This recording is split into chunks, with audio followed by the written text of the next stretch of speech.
Bienvenue dans notre cabinet de curiosité.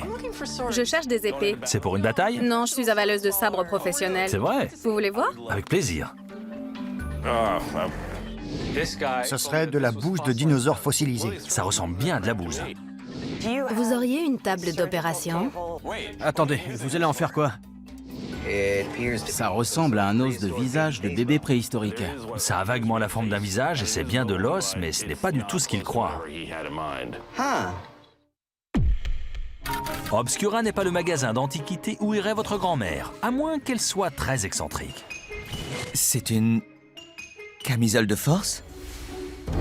Je m'appelle Mike. Et moi, c'est Evan. Nous avons consacré notre vie à collectionner et négocier à fouiller et dénicher pour faire de notre affaire une référence en la matière. Voici Cabinet de curiosité. Je peux vous aider? Je cherche des épées. Vous en avez? Bien sûr. J'ai quelques exemplaires. Celle-ci est en rostre d'espadon, avec une poignée fixée dessus. Celle-là est une épée des chevaliers de Colomb, l'organisation de bienfaisance, et bien sûr, elle est surmontée de la tête de Christophe Colomb. C'est cool. Je peux l'avoir? Bien sûr, on en reçoit de toutes sortes. Vous collectionnez les épées militaires? Pour le moment, j'ai seulement des répliques. Mais je cherche quelque chose qui en jette un peu plus pour mon boulot. Vous faites quoi exactement? C'est pour une bataille? Non, je suis avaleuse de sabre professionnel. C'est vrai? Oui. C'est assez génial. Je suis devenue avaleuse de sabre professionnel après avoir été cracheuse de feu pendant plusieurs années. Je trouve que c'est vraiment un numéro spectaculaire. L'une des répliques du métier, c'est « au fond du gosier sans s'étouffer ». Vous voulez voir? Avec plaisir. Ok, c'est parti.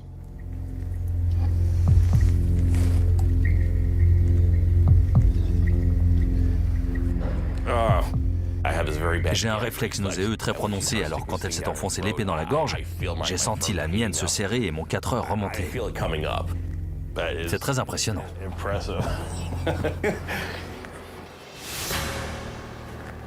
C'est incroyable. Et je crois que je vais vomir. Merci. Mais comment vous faites ça? En gros, on fait une série d'exercices qui désensibilisent les réflexes nauséeux. Tout le monde ou presque connaît celui de la gorge. Mais peu de gens savent qu'on en a un aussi ici, juste à côté du cœur, et un autre à l'entrée de l'estomac. Les avaleurs de sabre apprennent à les maîtriser pour que l'épée passe au travers et vienne reposer au creux de l'estomac. J'imagine que c'est très dangereux. Vous risquez de perforer votre intestin ou votre estomac, non? Oui, sans parler de ce qui arriverait à ma robe. C'est sûr. On a dû vous le demander 100 fois, mais l'épée n'est pas rétractable? Non, elle ne se plie pas. Mais ils en font des rétractables. J'en ai jamais vu. Tous les magiciens peuvent faire des tours de cartes et tout le monde peut apprendre les numéros de base, comme cracher du feu ou s'allonger sur une planche à clous. Mais on est très peu à pouvoir avaler un sabre. C'est un talent très rare. Vous avalez d'autres armes, des dagues, des couteaux? J'ai déjà avalé des cuillères à long manche sur scène, des colliers en tube néon fluorescent. Maintenant, je cherche quelque chose de plus impressionnant et de plus tape à l'œil pour pouvoir le présenter au public. J'aimerais bien ajouter Christophe Colomb à ma collection. Combien vous en voulez? Elle est marquée à 95 $. Vous pourriez descendre à 75? 80, et elle est à vous. D'accord. Fantastique, merci beaucoup. Je vais vous encaisser. J'aime beaucoup le côté clinquant de cette épée. Même si je ne m'en sers pas dans mon numéro, c'est une belle pièce. Je suis contente de l'ajouter à ma collection.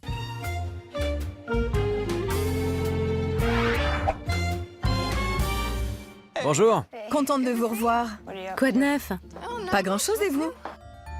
Je connais Evan et Ryan depuis quelques années. Je passe souvent à la boutique parce qu'ils ont les trucs bizarres que je cherche. Est-ce que par hasard, vous auriez une vieille table d'opération ou une table pour la toilette des morts? Le genre bien lourde, en métal? Robuste. Attendez, vous allez en faire quoi? Je vais la mettre en scène dans une séance photo pour ma ligne de vêtements, histoire de faire le lien entre mon ancien métier et le nouveau. Vous êtes styliste maintenant. Ouais. Vous avez arrêté les embaumements? Enfin, c'est pas mal comme transition, de l'embaumement à la couture. J'ai été thanatopractrice, ensuite mannequin et maintenant, je suis styliste. Puisque je sais suturer un cadavre des pieds à la tête, je peux bien coudre une robe. Parce qu'on coud la bouche quand on embaume un mort, non? Non, mais c'est ce que les gens croient. En réalité, on colle les lèvres. Ce qui est intéressant chez Laura, c'est sa passion pour l'art, que ce soit l'embaumement, le mannequinat ou le stylisme. On a une table de médecin au sous-sol. D'auscultation? Oui, mais vous voulez une table d'opération? Oui. Vous croyez que vous pourriez m'en trouver une? Je pense que oui. J'en suis même quasiment certain. Le problème, c'est que j'ai pas beaucoup d'argent. Oui, elles sont assez chères, surtout quand elles sont anciennes, malheureusement. Ouais. J'avoue que ça va pas être simple de trouver une table qui corresponde aux critères de Laura, surtout à moindre coût. Mais j'ai foi en vous. Si quelqu'un peut le faire, c'est vous. C'est très gentil. On va voir ce qu'on peut faire. C'est parti. Allez.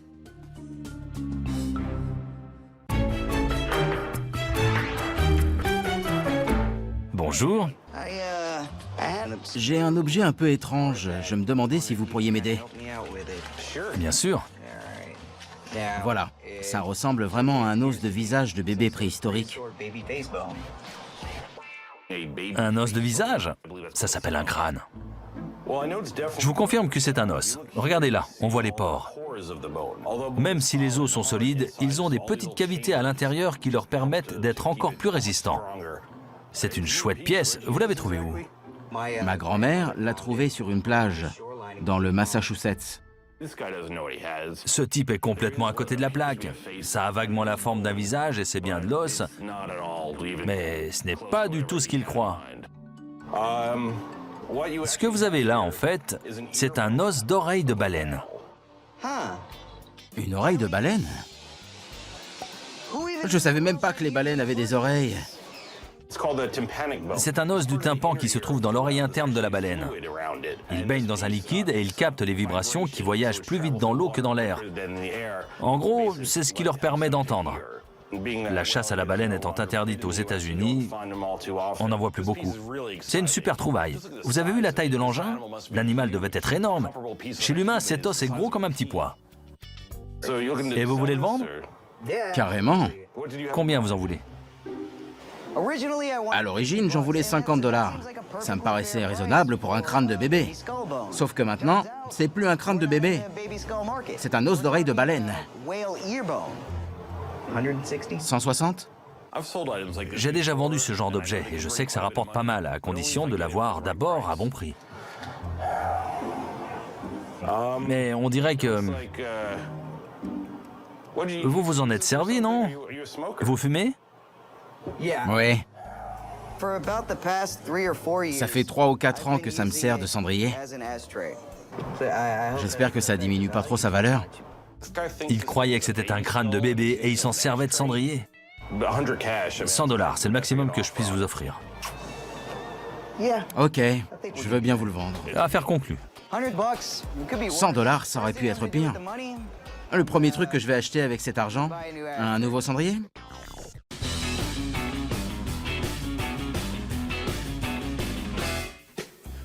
On cherche une vieille table d'opération ou d'embaumement. On nous a dit qu'il y en avait une dans un marché aux puces de Brooklyn.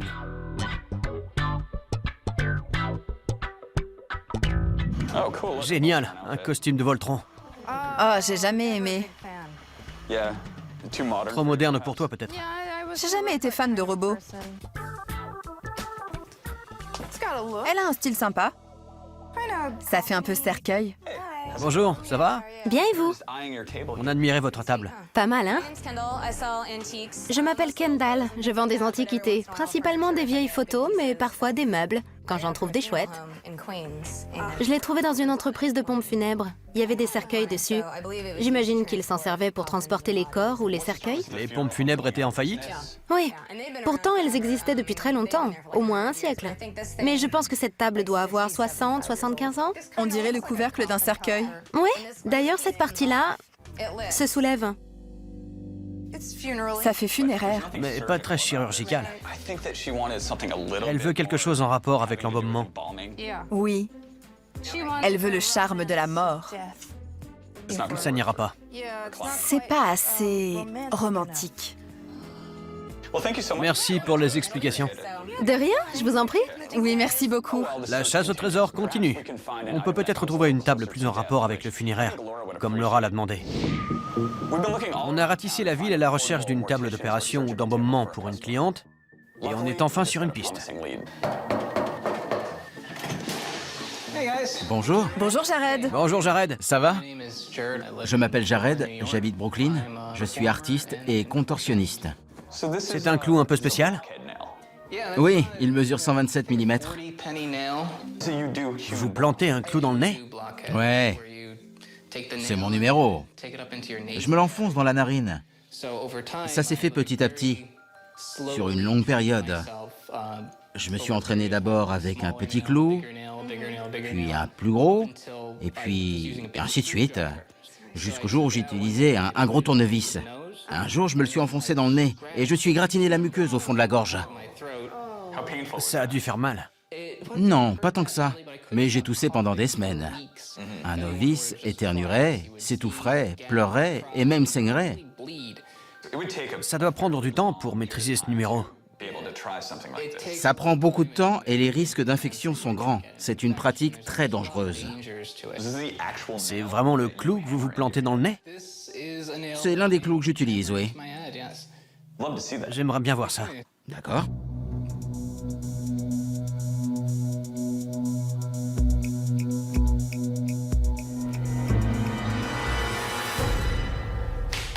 Et voilà. C'est magnifique. C'est très beau. Vous voulez le retirer? Merci. Vas-y, Evan. Très bien. Et sinon, vous vendez une table un peu spéciale? Oui, j'essaie de vendre une table de thanatopracteur. On aimerait la voir. Je voulais me servir de cette table pour un numéro de contorsionniste. Mais en fin de compte, j'ai déménagé et j'ai plus vraiment la place pour la stocker. Alors j'aimerais m'en débarrasser. La voilà. Une table réfrigérante. Une table réfrigérante portable. Il y a marqué 12 avril 1881. C'est la date de fabrication. Un des premiers modèles. Vous dites que c'est une table réfrigérante? Quand l'embaumeur arrivait chez les gens, on plaçait le cadavre parfois encore chaud sur cette table, avec un bloc de glace en dessous. Ça faisait office de cellule de conservation des corps. J'en savais rien. Ce n'est pas une authentique table d'opération, mais elle a bien le côté morbide et funéraire que veut notre cliente. Et en plus, elle est portative. Alors, combien vous en voulez? Je ne sais pas vraiment combien elle peut valoir. Elle est très travaillée, elle est ancienne, et elle a une sacrée histoire. Pensez à tous les corps qui ont été exposés dessus. C'était pas n'importe quelle table, hein. J'espérais en tirer dans les $250. J'aurais plutôt dit 100 $. 100? C'est un peu trop bas. Qu'est-ce que t'en dis? Je propose 100 $ et vous pourriez passer à la boutique, voir si quelque chose vous intéresse. Un peu comme un avoir de 50 $. Par exemple, on peut s'arranger. D'accord. Marché conclu. Génial, merci Jared. On a eu la table pour une bouchée de pain. J'espère qu'elle plaira à notre mannequin embaumeuse et qu'on en aura terminé. Merci beaucoup. Merci, à bientôt. À bientôt.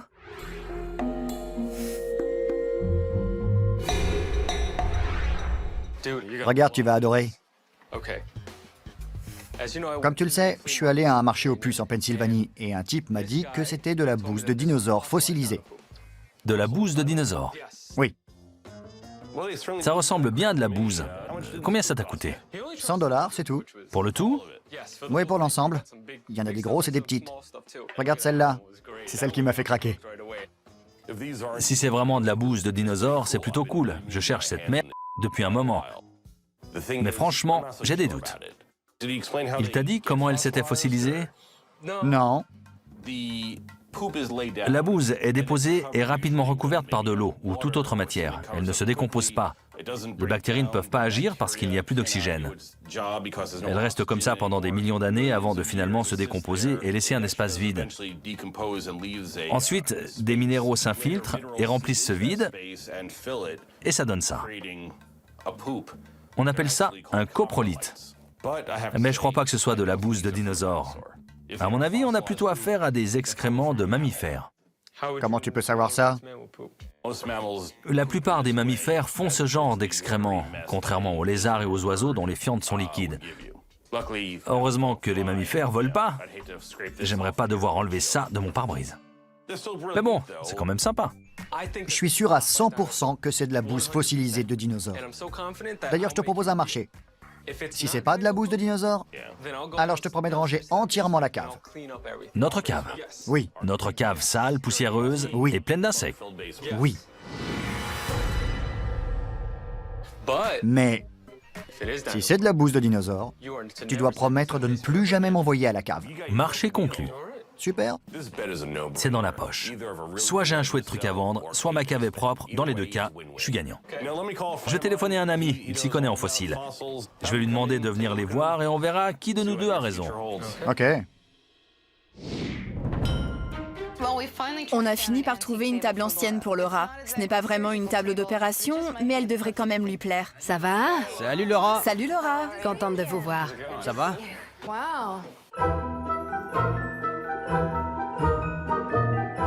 Votre collection s'est beaucoup agrandie depuis la dernière fois que je l'ai vue.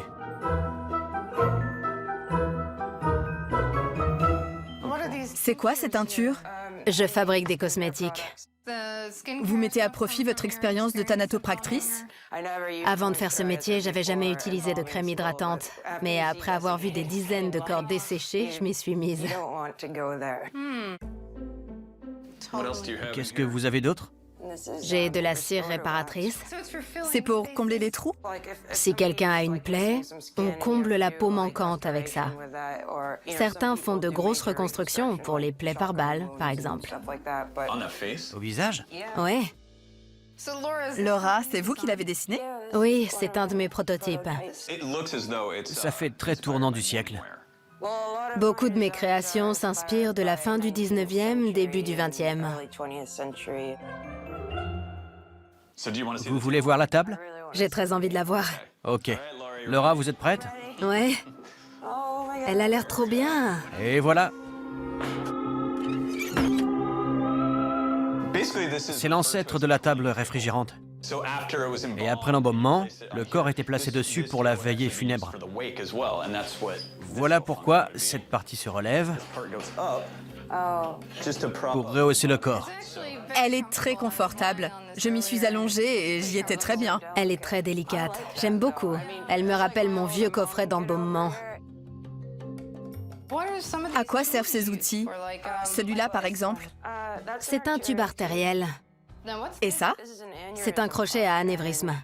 Quand on fait une incision et qu'on soulève les veines, en général la carotide et la jugulaire, on les tient avec ça parce que sinon elles retombent dans le corps. Elles sont très élastiques, alors il faut les tenir. Ce qui est cool, c'est que la table et le coffret vont super bien ensemble. Ils datent à peu près de la même époque. Les pièces métalliques se ressemblent. Vous en pensez quoi? Elle est spectaculaire. Cette table est fantastique. J'aurais pas pu rêver mieux. Je m'attendais pas à ça. J'ai très peur de vous demander combien vous en voulez. 275 $. Et si je dis 250? 250 et... Je peux essayer la robe? Je vous en ferai une. Affaire conclue. Ça me paraît bien. Je vous en ferai une aussi. J'en ai pas besoin. Je suis étonnée qu'il me la laisse à 250. J'ai dit un prix au hasard. Merci beaucoup, Laura. Amusez-vous bien. Merci. Bye.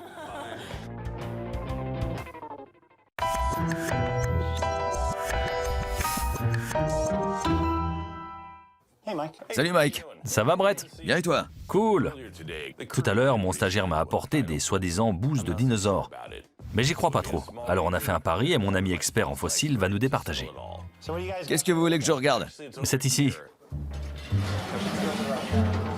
Je suis paléontologue à l'université Hofstra et je suis là pour examiner des coprolites.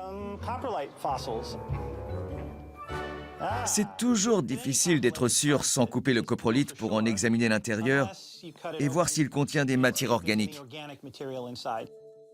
La couleur et le poids indiquent qu'il s'agit d'oxyde de fer. D'accord. Voilà ce que c'est.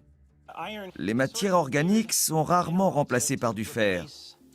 Si c'était du phosphate qu'on trouve dans les eaux ou du carbonate qui constitue les coquilles, ce serait beaucoup plus convaincant. Beaucoup de fossiles sont des substitutions. Oui, une coquille ou un os sont intégralement remplacés. C'est la forme qui indique qu'il s'agit d'un fossile. Le problème avec les coprolites, c'est que, oui, d'accord, ça ressemble à une grosse bouse. Mais des formations minérales non organiques peuvent avoir cette forme. Ça prend combien de temps pour fossiliser une bouse? C'est une très bonne question. Ça dépend des circonstances dans lesquelles la bouse a été enterrée et de sa composition chimique. Elle peut être enterrée dans du sable ou de la boue. Beaucoup de facteurs entrent en jeu. Alors d'après toi, qu'est-ce que c'est? Je pense que ce ne sont pas des coprolites, mais des pseudo-coprolites. Pseudo signifiant faux. Ce sont donc des objets qui ont l'apparence d'excréments fossilisés, mais qui n'en sont pas. Je suis ravi d'avoir fait venir Brett. C'était un bon pari et gagner me fait toujours plaisir. C'était très sympa de ta part. Tu as un puits de connaissances et tu t'y connais en bouse. J'espère bien. Merci beaucoup. De rien, merci de me l'avoir montré. Avec plaisir. Salut Ersan. Il me semble que tu as perdu ton pari, donc la cave t'attend. Amuse-toi bien avec les insectes, les champignons et tous ces trucs. Les bouses, ça me connaît. Je suis une autorité en la matière. C'est répugnant.